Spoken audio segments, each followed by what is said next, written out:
بڑے ہی قربانیاں کرتے رہے، لیکن اگر اس قربانی کا مقصود، اس کا مقصد ہمارے ذہن میں نہیں ہے تو وہ بیکار جائے گی۔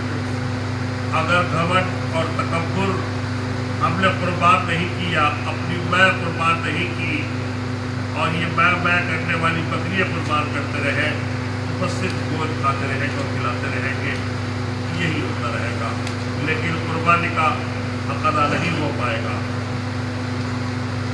اور رہا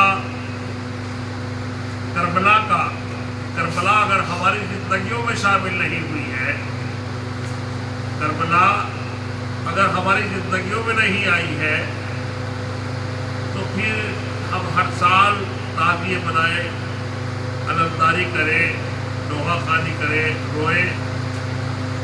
رونا بتا دوں میں آپ کو کہ امام حسین علیہ السلام کی شہادت کی خبر سن کر، یعنی امام حسین کی شہادت سے پہلے بھی رسول کریم صلی اللہ علیہ وآلہ وسلم روئے ہیں، اور شہادت کے بعد بھی۔ صحیحین میں یہ بات لکھی ہوئی ہے، اور جو بزرگوں سے ہمیں دین ملا ہے، میں بنو امیہ اور ملا کے دین کی بات نہیں کر رہا ہوں، میں فقیروں، درویشوں، اللہ کے ولیوں سے جو دین ملا ہے اس کی بات کر رہا ہوں۔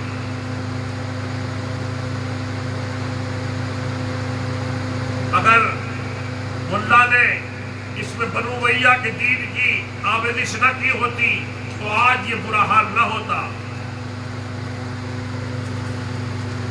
آج یوں پوری دنیا میں رسوا نہ ہوتے۔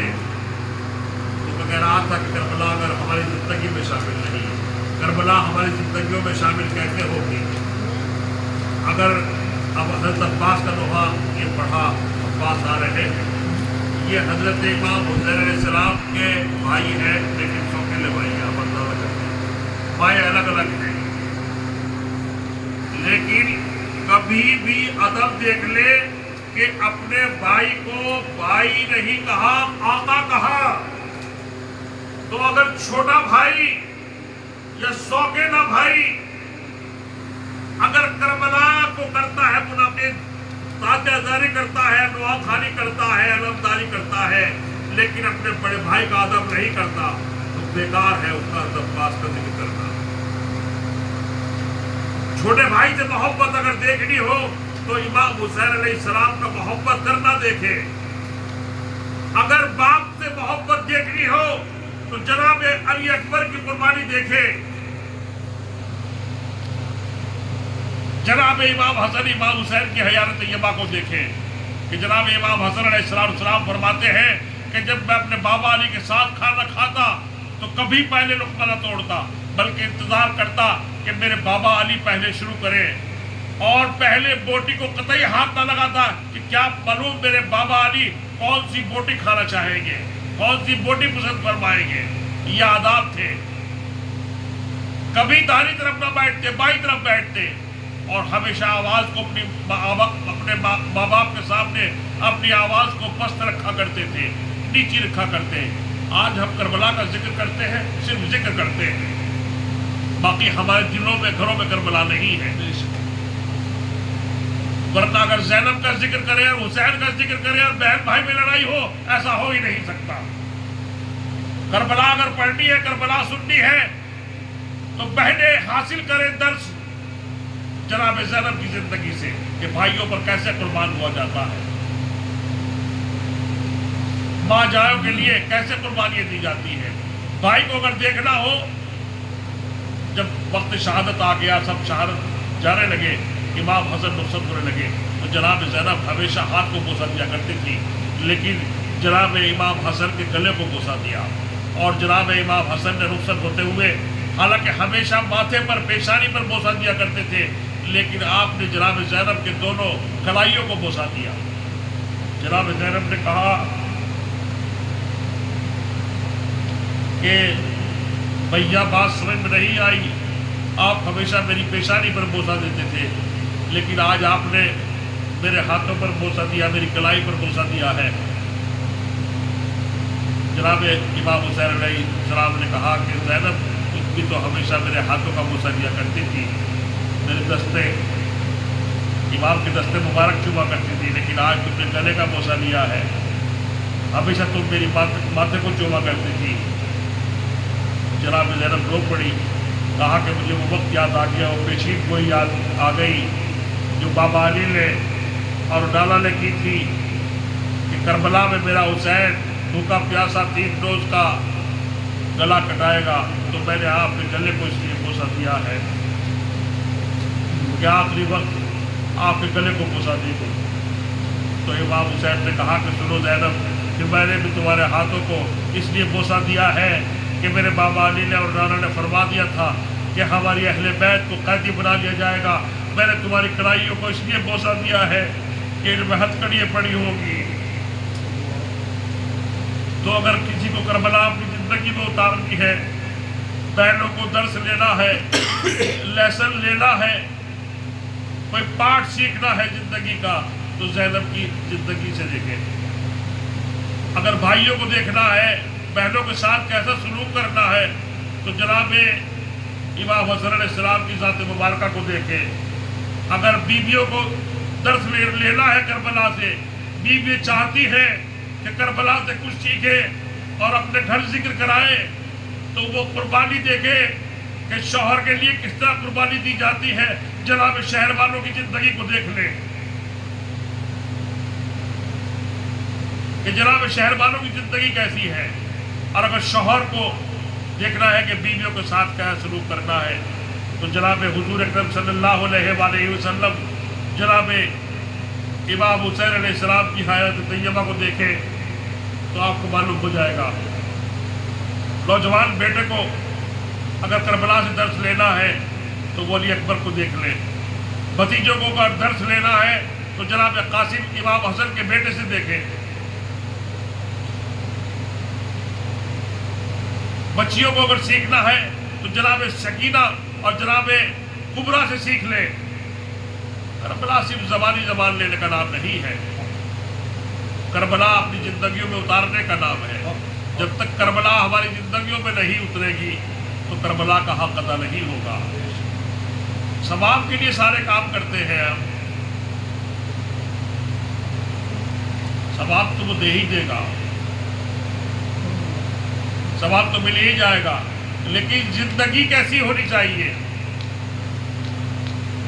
جس معاشرے میں ہم رہ رہے ہیں، اس معاشرے کے اندر، اس سماج کے اندر ہم کچھ کارآمد ہیں بھی یا صرف اپنے لیے؟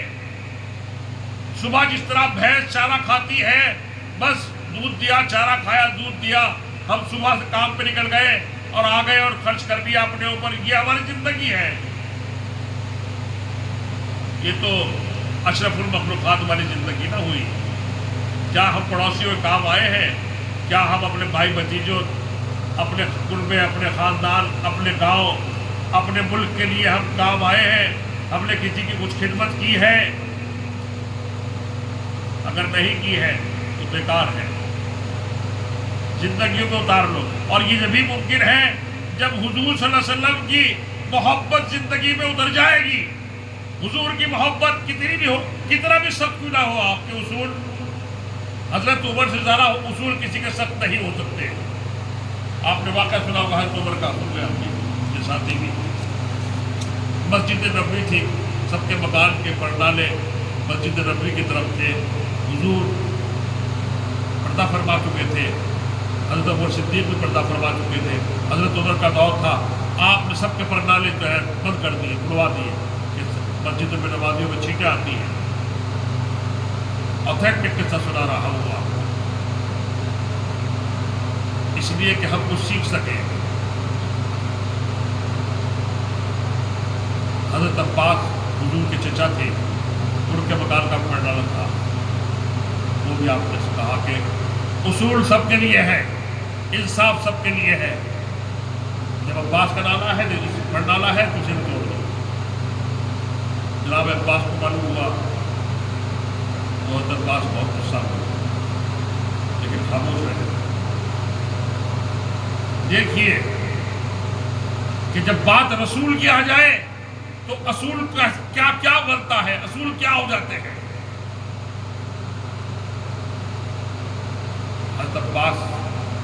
کہ اے عمر میں نے سنا ہے کہ تم نے میرے مکان کا پنڈالا توڑ دیا ہے.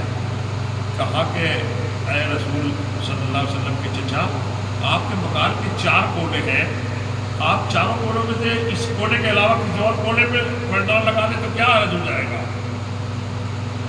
کہا کہ بات عمر یہ نہیں ہے کہ 3 کونوں میں سے میں کسی بھی پنڈال لگا لوں, بات حالانکہ نہیں ہے, میں کسی بھی کونے میں لگا سکتا ہوں.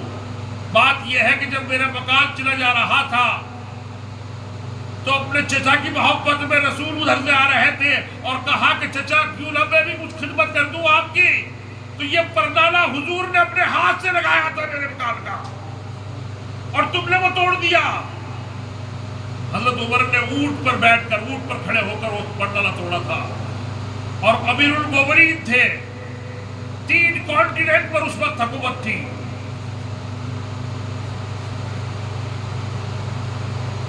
ایشیا کانٹیننٹ, سب کانٹیننٹ, افریقہ, یورپ کانٹیننٹ, 3 بر اعظم, 3 مہادیپ پر حکومت تھی آپ کی. اس نے کہا کہ عمر نے یہ دروازہ اونٹ پر بیٹھ کر توڑا ہے, یہ پنڈالا, اور خدا کی قسم مجھے معلوم نہ تھا کہ میرے نبی محسن انسانیت فخر البلدات نے یہ پردالا آپ کا اپنے حق دستے مبارک سے لگایا تھا. اب آپ عمر کے کندھوں پر کھڑے ہو جائیں اور اپنے ہاتھ سے پردالے کو لگائیں. بات جب رسول کی آ جائے, رسول کے بیٹوں کی آ جائے تو پھر رسول کوئی معنی نہیں رکھتے. دنیا جانتی ہے, حدیث گواہ ہے, تاریخ گواہ ہے کہ عمر کھڑے ہوئے اور حضرت عباس ان کے کندھوں پر چڑھے اور وہ پنڈالا نصب کیا گیا. تو بات یہ نہیں ہوتی کہ یہ لکڑی کا ایک تابیہ بنا لیا اور اس کی تم رسم کر رہے ہو, یہ کیا چیز ہے؟ ارے رسم کے علاوہ اور ہے کیا؟ سنگ اسود ہے, پتھر ہے, چومنا پڑتا ہے لازمی اس کو, ورنہ آپ کا طواف نہیں پورا ہوگا.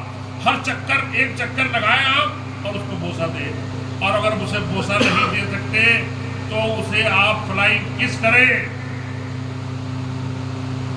وہاں نشان بنا ہوا ہے, وہاں بھی ہرے رنگ کی ایک لائٹ لگی ہوئی ہے.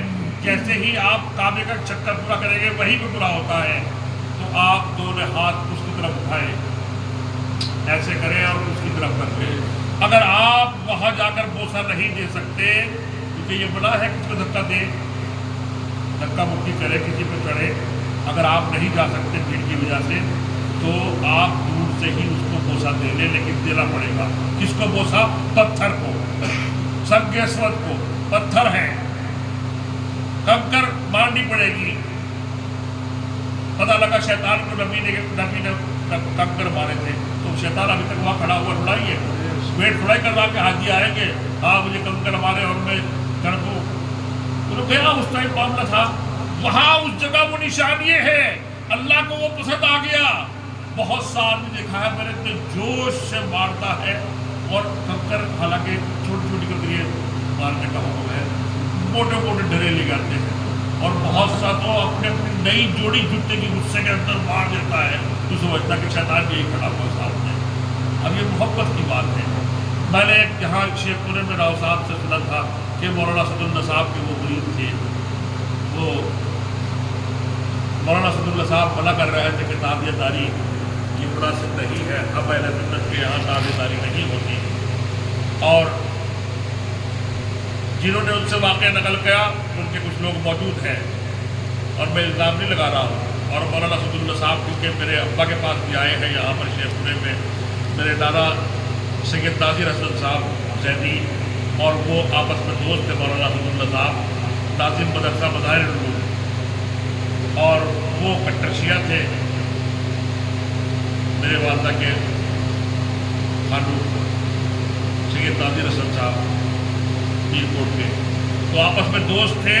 ختم بخاری شریف جب تک نہیں شروع ہوتا تھا جب تک سید ناظر حسن صاحب مظاہر العلوم میں نہ جاتے تھے, اور 1 مہینے میں 2 مہینے میں 3 مہینے میں ایسا موقع ہوتا کہ وہ مولانا اسد اللہ صاحب اور سید ناظر حسن صاحب ایک درویش سے ملنے شیخ پورے میں آیا کرتے تھے. تو مولانا اسد اللہ صاحب منع فرما رہے تھے کہ تابعہ داری میں مت جاؤ, کیونکہ کچھ لوگ اس میں خرافات کرتے ہیں. اب خرافات تو ہر جگہ غلط ہے نا, خرافات چاہے کہیں بھی ہو. غلط چیز ہمیشہ غلط کہلائے گی اور صحیح چیز کو کوئی غلط نہیں کہتا. سمجھ گئے؟ ابھی مولانا حسن اللہ صاحب بیٹھے ہوئے تھے کہ اس میں تعزیے کا جلوس گزرا. پہلے کچھ مسجدیں کھلی ہوتی تھیں، ابھی چاروں طرف سے ڈھک گئی. جیسے پوس والی مسجد تھی، چھوٹی چھوٹی دیواریں تھیں. اڈے پہ مسجد تھی، چھوٹی دیواریں تھیں. باہر کا سب کچھ نظارہ آتا تھا. جال والی کی بھی چھوٹی چھوٹی دیواریں تھیں، باہر کا نظر آتا تھا. تو تعزیے اتنے میں گزر رہے تو حضرت مولانا حسن اللہ صاحب ننگے پیر بھاگے ہوئے گئے اور تعزیے کے پیچھے پیچھے ہاتھ باندھے ہوئے چلنے لگے.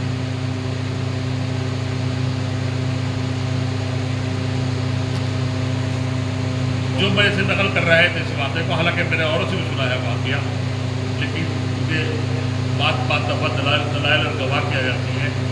تو وہ کہتے ہیں کہ ہمارے دادا نے ہمیں بتایا کہ جب ان سے پوچھا کہ ابھی تو منع کر رہے تھے، تو انہوں نے جب بھیڑ چھٹ گئی اور کچھ آدمی رہ گئے تو بتایا کہ میں نے اس وقت خود دو قول بیان کیے کہ میں نے اس وقت خود سرکار دو عالم صلی اللہ علیہ وسلم کے نوازوں کی خوشبو وہاں پر اور موجودگی کو محسوس کیا کہ آپ خود ساتھ چل رہے ہیں. اور ایک روایت میں یہ کہ میں نے دیکھا کہ ساتھ جا رہے ہیں شہزادہ جنت یعنی امام حسن امام حسین. میری اتنی اوقات نہیں، اسد اللہ کی اتنی اوقات نہیں کہ کھڑا رہے. آپ نہیں کر رہے ہیں تو برا نہ کہیں. اپنا کام، اپنے دین موسیٰ، اپنے دین عیسیٰ آپ نہیں کرتے. اچھا کام کر کوئی آدمی کر رہا ہے، برا کام کر رہا ہے، اسے کرنے دیں، دخل نہ دیں. جھگڑے بھی نہیں ہوں گے اور بات مطلب اتنی بڑھے گی بھی نہیں. اور اگر اچھا لگ رہا ہے آپ کو، اچھے کام اگر تھوڑا بھی ہو تو میں بتاؤں اس کے یہاں درج ہو جاتا ہے، لکھ دیا جاتا ہے. جب ابراہیم علیہ السلام کے لیے آگ جلا دی گئی تھی، اب یہ بچے بیٹھے ہوئے ہیں یہاں پر، خواتین بیٹھی ہوئی ہے، آپ بچیاں بیٹھی ہوئی ہیں، آپ سمجھ لیں کہ آپ کی حاضری آپ اللہ کے یہاں نوٹ ہو گئی ہے. کرام الکاتبین بیٹھے ہوئے ہیں، یہ نوٹ کر رہے ہیں آپ کی حاضری کو کہ آپ حضور صلی اللہ علیہ وسلم اللہ کے لیے، حضور صلی اللہ علیہ وسلم کے لیے، ان کے نوازوں کے لیے اتنی دیر بیٹھے ہیں. اور اگر آنکھیں بھیگ گئی ہیں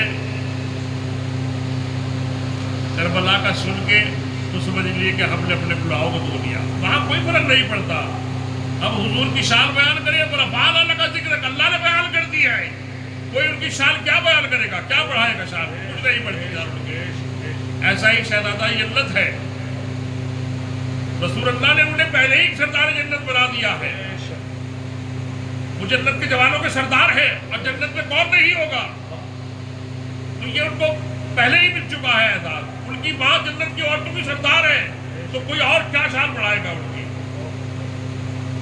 تو اگر کسی کے آنسو آ گئے ہیں، سمجھ لیے اس نے اپنی مغفرت کا سامان کر دیا ہے. تو کہہ رہا ہوں کہ چھوٹا بھی اگر کام ہے اس کا اجر بہت بڑا ہے. میں نے کئی مدارس میں بیان کیا یہ کہ جب ابراہیم علیہ السلام کے لیے آگ جلا دی گئی تھی تو کئی میل سے اس کی آنچ، اس کی تپش محسوس ہوتی تھی.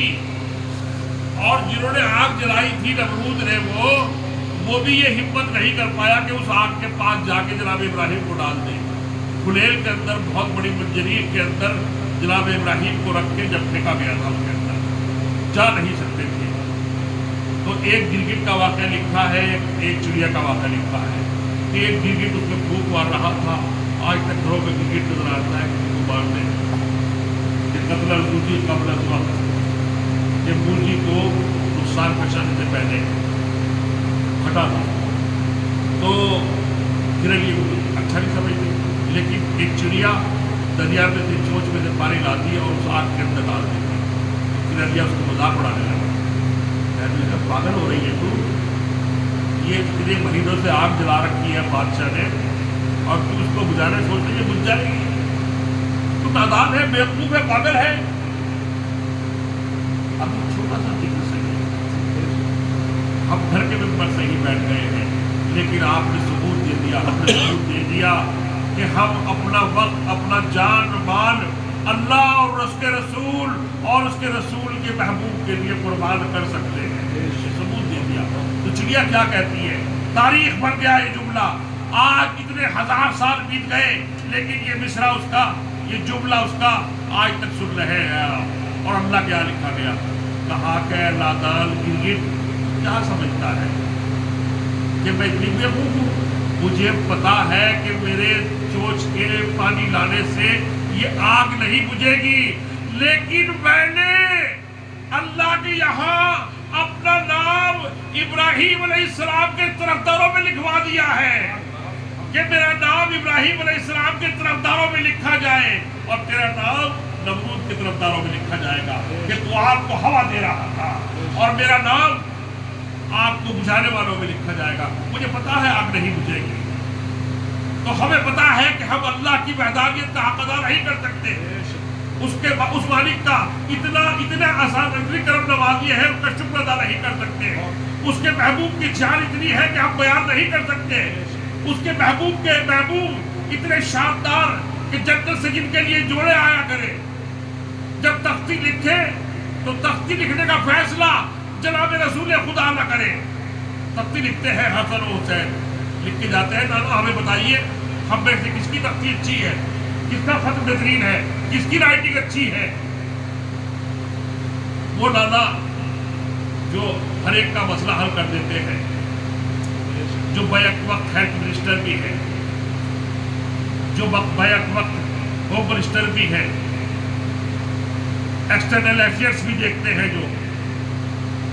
جو وزیر اعظم بھی ہے، جو کمانڈر ان چیف بھی ہے، لیکن اپنے نوازوں کی تفکیر دیکھی تو خاموش ہو گئے، کہا کہ اپنے بابا علی کے پاس لے جاؤ۔ علی جو دعویٰ کیا کرتے تھے رسول کے بعد، سرونی اب بادونا، پوچھو مجھ سے جو آج پوچھنا ہے، کل تمہیں کوئی رسول کی باتیں بتانے والا نہیں ہوگا۔ علی سے آج وہ پوچھو جو پوچھنا چاہتے ہو۔ ایک آدمی کو جیت چڑھ گئی تھی، مجھے واقعہ یاد آ گیا، حالانکہ وقت زیادہ ہو رہا ہے لیکن فی الحال واقعہ۔ ایک آدمی نے ضد پکڑ لی، علی اچھا ہے بتاؤ میں کیا کھاؤں گا؟ آپ نے کہا کہ آج تو دودھ چاول کھائے گا، آج تو دودھ چاول کھا لینا۔ آپ نے یہ نہیں کھائے گا، کبھی دعویٰ لوگ گیرنا والے لوگ ہیں، اللہ کی وصیت کے تحت بات کرتے ہیں کہ آج تو دودھ چاول کھا لینا۔ اس نے کہا پھر علی آج بات طے ہوئی، آج دودھ چاول ہی نہیں کھاؤں گا چاہے کچھ ہو جائے۔ علی تو دعویٰ کرتے ہیں، تختی والی بات یاد رکھنا مجھے یاد دلا دینا کہ اس نے کہا اب یہ بڑی مسافت طے کرنے کے بعد اپنے گھر پہنچا، بہت دیر ہو چکی تھی کافی، جا کے بیوی سے کہا کہ بھوک لگی ہوئی موجود جو بھی کچھ ہے کیا ہو۔ اس نے کہا اچھا نہیں، اور چاول پیچھے یہ کیا ہے؟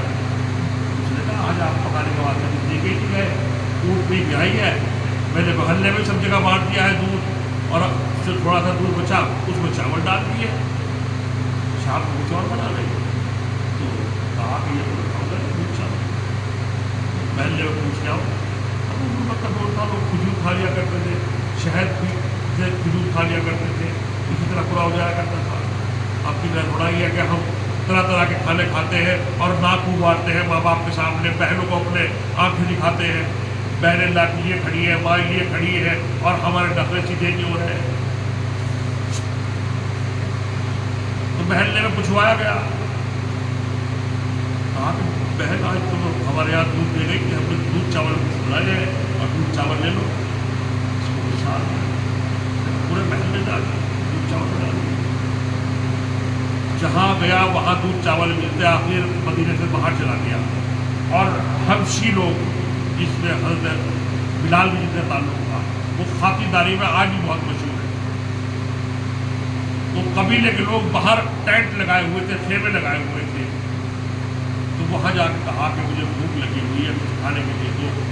تو وہ تو پہلے ہی مہمان نواز بہت ہیں، ان کے یہاں کوئی جاتا ہے تو اس کی مہمان نوازی کرتے ہیں، اور اگر ان کی مہمان نوازی کو میں نے دیکھا ہے، ایک آدمی ہے انہیں کہتے ہیں بدو، گانے کہلاتے ہیں بدو لوگ کہلاتے ہیں، جو اوریجنل باقی مکس بریڈ ہے، عربی جو لوگ ہیں، کسی نے آسٹریلیا شادی کر لی، کسی نے انگلینڈ، کسی نے امریکہ، کسی نے سوئٹزرلینڈ، سب کے اس طرح ہے، تو وہ مکس بریڈ ہو گئے، یعنی پیور سعودی پیور عربی نہیں، پیور عربی جو ہے وہ کالے ہیں اور بدو کہلاتے ہیں۔ لیکن اگر وہ ٹیکسی میں بیٹھ کے اپنے گھر گئے ہیں، ٹیکسی کا کرایہ اسے تب تک ادا نہیں کریں گے جتنے گھر اٹھائے کچھ کرایہ لے، جی ہاں بھلے ٹیکسی والے کی تو اس دوران چھوٹ جا رہے ہیں، وہ کہہ دیتے ہیں کہ ہم تجھے زیادہ کرایہ دیں گے لیکن کچھ کھا کے جانا ورنہ ہماری توہین ہے. یہ میں نے دیکھا. تو وہ پہنچ گیا وہاں پر اور پوچھا کہ بھائی مجھے کھانے کو آتے. اس نے کہا بھائی ہم تو ویسے کھلاتے اور تو نے تو خود کہا ہے حالانکہ کھانے کا ٹائم نہیں ہے اب ہم کھا چکے. دسترخوان کہا اپنے سردار نے جو حبشہ کا سردار تھا کہا کہ دسترخوان لگاؤ مہمان نے کھانے کے لیے فرمائش کی ہے. اور آہستہ نے کہا کہ اس کے بعد کچھ کھانے کے لیے معلوم کرو ہے. کہا کہ باپ نے سب کچھ ہوگا بچوں کے لیے دودھ چاول بنائے ہیں چھوٹے بچوں کے لیے دودھ چاول. کہا کہ وہی پیش کرو دودھ چاول. اب اس کے سامنے پیش کیے گئے. اس نے کہا بھائی یہ تو میں کھاؤں گا. سردار کو کہا کہ آپ کریں گے اس میں کیا کچھ جائے کیا ہوا کہ اس نے کہا نہیں میں تو یہ کھاؤں گا. اس نے کہا یہ تو بڑی توہین ہے. سردار نے کہا ہمارے دسترخوان میں کوئی بھوکا جائے یہ ہماری توہین ہے. اس نے کہا اگر آج میں نے کھا لیے تو یہ میری توہین ہو جائے گی. اس نے کہا اچھا. بات اتنی بڑھ گئی اس نے اپنے کو بلا لیا جو پہلوان کو پہلدار اور کہا شروع ہو جاؤ. انہوں نے گھس پڑ دیا مارتے مارتے. کھا اتنی پٹائی ہوئی کہ کھانا پڑا. کھانے کے بعد جب گزرے حضرت علی جہاں بیٹھے ہوئے تھے لوگ بیٹھے ہوئے تھے. حضرت علی نے لوگوں نے کہا کہ بڑا آدمی آ رہا ہے اور چہرے سے اس کے ایسا لگ رہا ہے اس نے مار کھائی دوسرے کے ساتھ اس نے مار کھائی.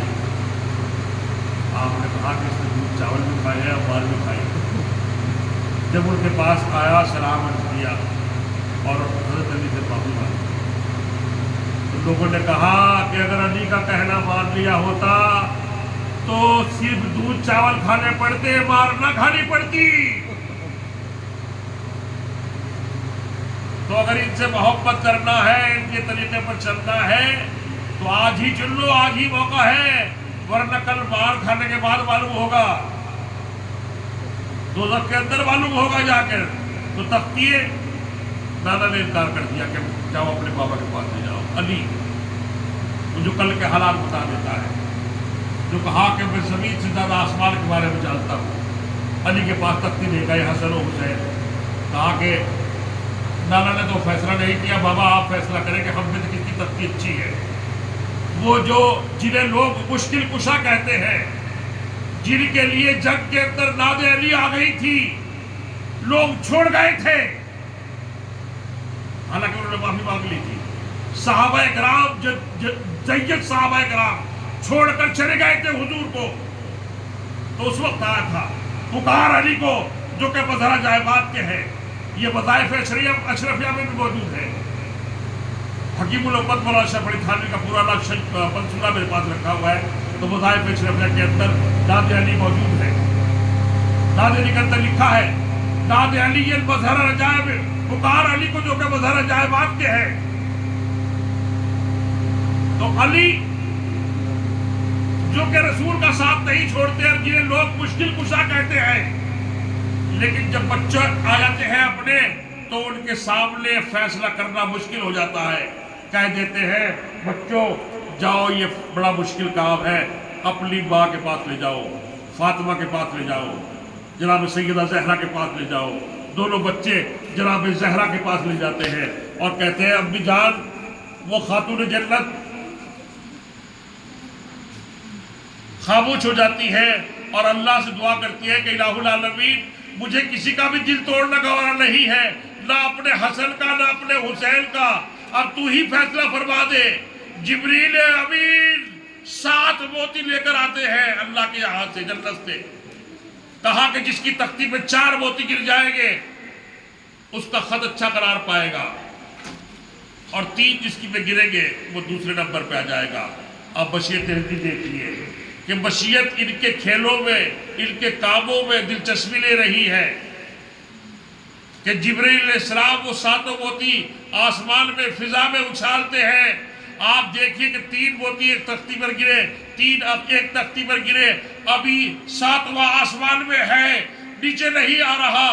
بشیت بدل جاتی ہے 3 موتی 2 ٹکڑے ہوتا ہے آدھا ایک تختی میں گرتا ہے آدھا دوسری تختی میں گرتا ہے.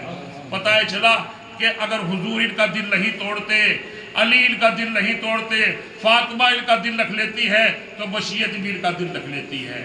تو اگر ہم ان سے محبت کریں گے، ان کی یاد میں آنسو بہائیں گے، ان کے طریقے پر چلیں گے تو یقیناً ہمارے کام بھی آسان ہو جائیں گے۔ وآخر دعوانا الحمدللہ رب العالمین۔